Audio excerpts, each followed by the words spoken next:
XXVII, in which Passepartout undergoes, at a speed of 20 miles an hour, a course of Mormon history. During the night of the 5th of December, the train ran south-easterly for about 50 miles, then rose an equal distance in a north-easterly direction, towards the Great Salt Lake. Passepartout, about 9 o'clock, went out upon the platform to take the air. The weather was cold, the heavens gray, but it was not snowing. The sun's disk, enlarged by the mist, seemed an enormous ring of gold, and Passepartout was amusing himself by calculating its value in pounds sterling, when he was diverted from this interesting study by a strange-looking personage who made his appearance on the platform. This personage, who had taken the train at Elko, was tall and dark, with black mustache, black stockings, a black silk hat, a black waistcoat, black trousers, a white cravat, and dogskin gloves.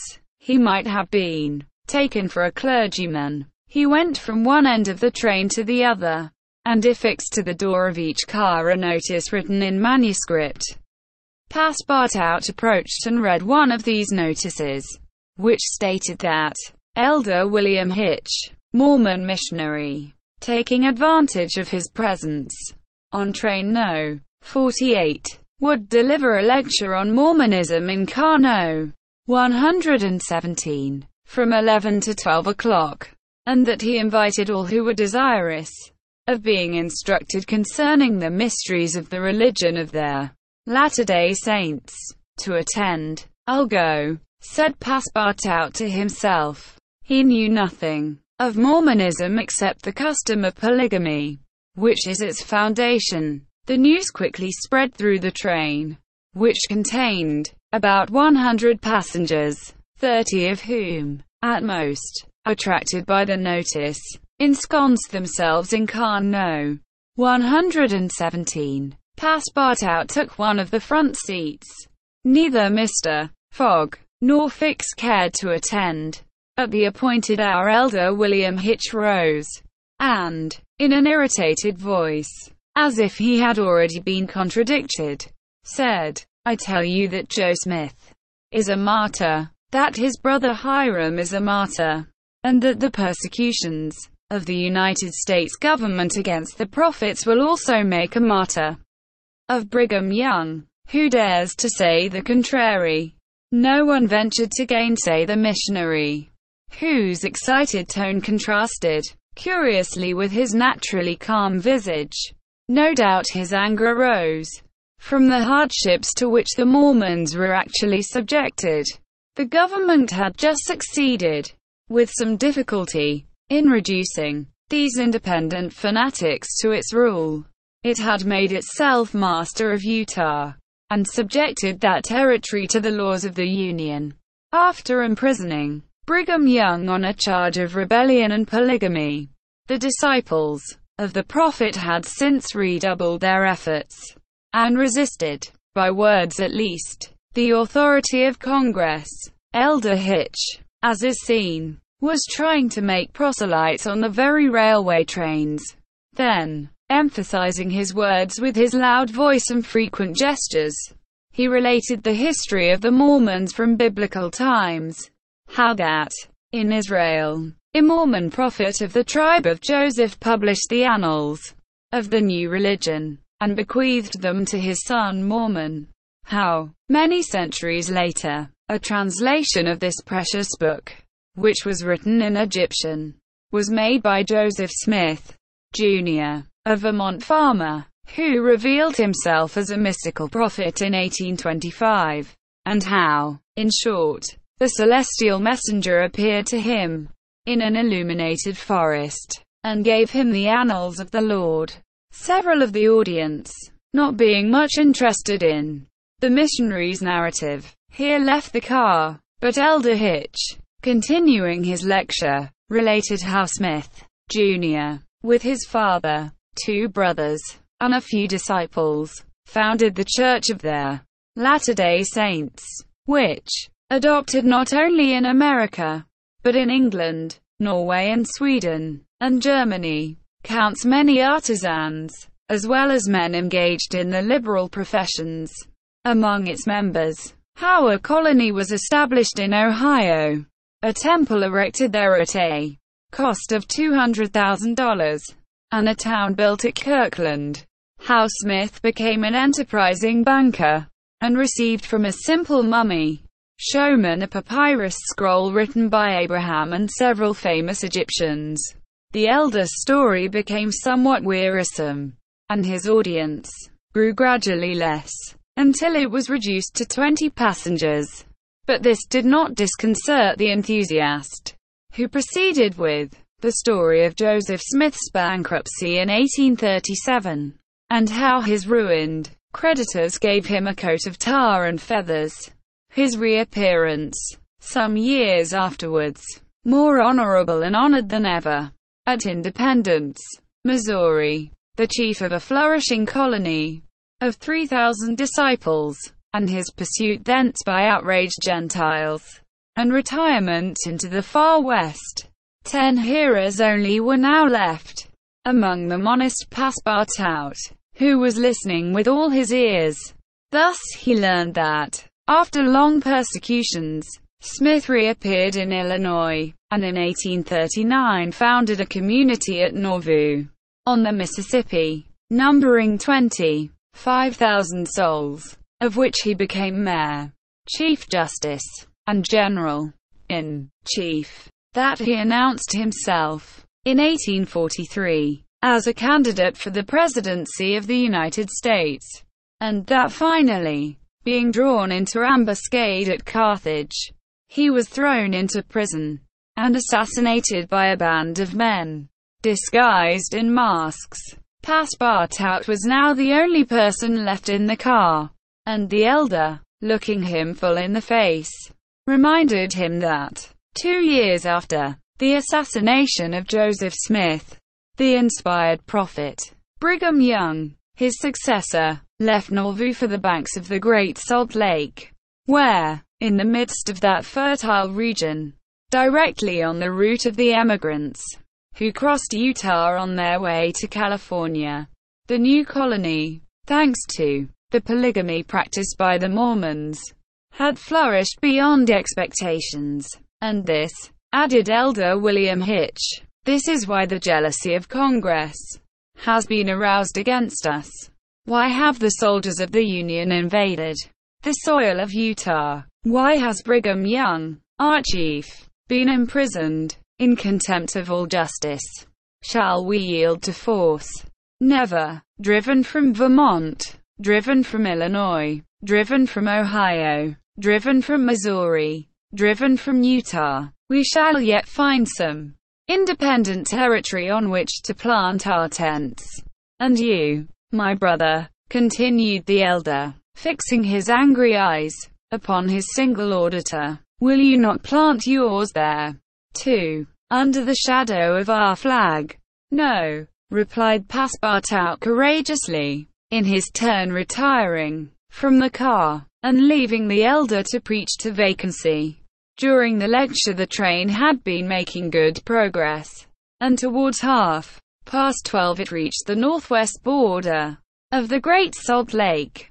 Thence the passengers could observe the vast extent of this interior sea, which is also called the Dead Sea, and into which flows an American Jordan. It is a picturesque expanse, framed in lofty crags in large strata, encrusted with white salt, a superb sheet of water, which was formerly of larger extent than now, its shores having encroached with the lapse of time, and thus at once reduced its breadth and increased its depth. The Salt Lake, 70 miles long and 35 wide, is situated 3 miles 800 feet above the sea, quite different from Lake Asphaltite, whose depression is 1,200 feet below the sea. It contains considerable salt, and 1/4 of the weight of its water is solid matter, its specific weight being 170, and, after being distilled, 1,000. Fishes are, of course, unable to live in it, and those which descend through the Jordan, the Weber, and other streams soon perish. The country around the lake was well cultivated, for the Mormons are mostly farmers, while ranches and pens for domesticated animals, fields of wheat, corn, and other cereals, luxuriant prairies, hedges of wild rose, clumps of acacias and milk wort would have been seen 6 months later. Now the ground was covered with a thin powdering of snow. The train reached Ogden at 2 o'clock, where it rested for 6 hours.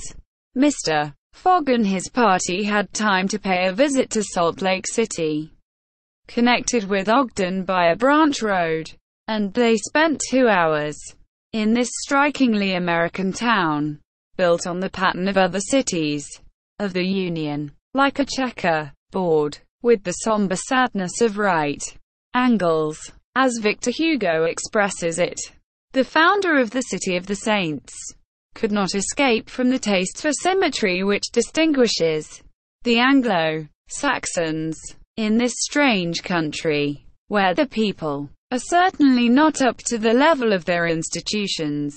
Everything is done squarely. Cities, houses, and follies. The travelers, then, were promenading at 3 o'clock about the streets of the town built between the banks of their Jordan and the spurs of the Wasatch Range.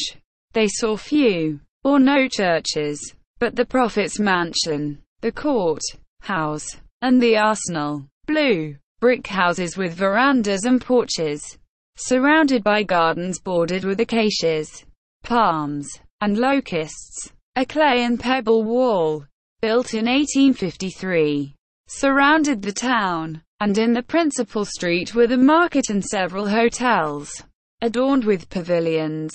The place did not seem thickly populated. The streets were almost deserted, except in the vicinity of the temple, which they only reached after having traversed several quarters, surrounded by palisades. There were many women, which was easily accounted for by their peculiar institution of the Mormons. But it must not be supposed that all the Mormons are polygamists. They are free to marry or not, as they please. But it is worth noting that it is mainly the female citizens of Utah who are anxious to marry, as, according to the Mormon religion, maiden ladies are not admitted to the possession of its highest joys. These poor creatures seemed to be neither well off nor happy. Some, the more well-to do, no doubt, wore short, open, black silk dresses, under a hood or modest shawl. Others were habited in Indian fashion. Passepartout could not behold without a certain fright these women, charged, in groups, with conferring happiness on a single Mormon.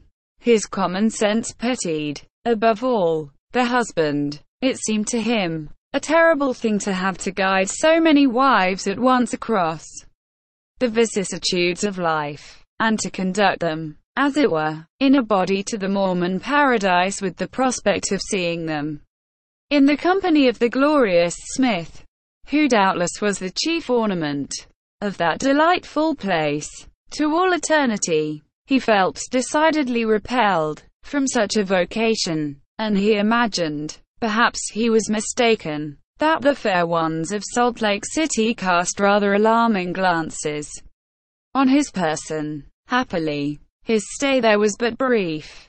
At 4 the party found themselves again at the station, took their places in the train, and the whistle sounded for starting. Just at the moment, however, that the locomotive wheels began to move, cries of "Stop! Stop!" were heard. Trains, like time and tide, stop for no one. The gentleman who uttered the cries was evidently a belated Mormon. He was breathless with running. Happily for him, the station had neither gates nor barriers. He rushed along the track, jumped on the rear platform of the train, and fell, exhausted, into one of the seats. Passepartout, who had been anxiously watching this amateur gymnast, approached him with lively interest, and learned that he had taken flight after an unpleasant domestic scene. When the Mormon had recovered his breath, Passepartout ventured to ask him politely how many wives he had, for, from the manner in which he had decamped, it might be thought that he had 20 at least. "One, sir," replied the Mormon, raising his arms heavenward. "One. And that was enough."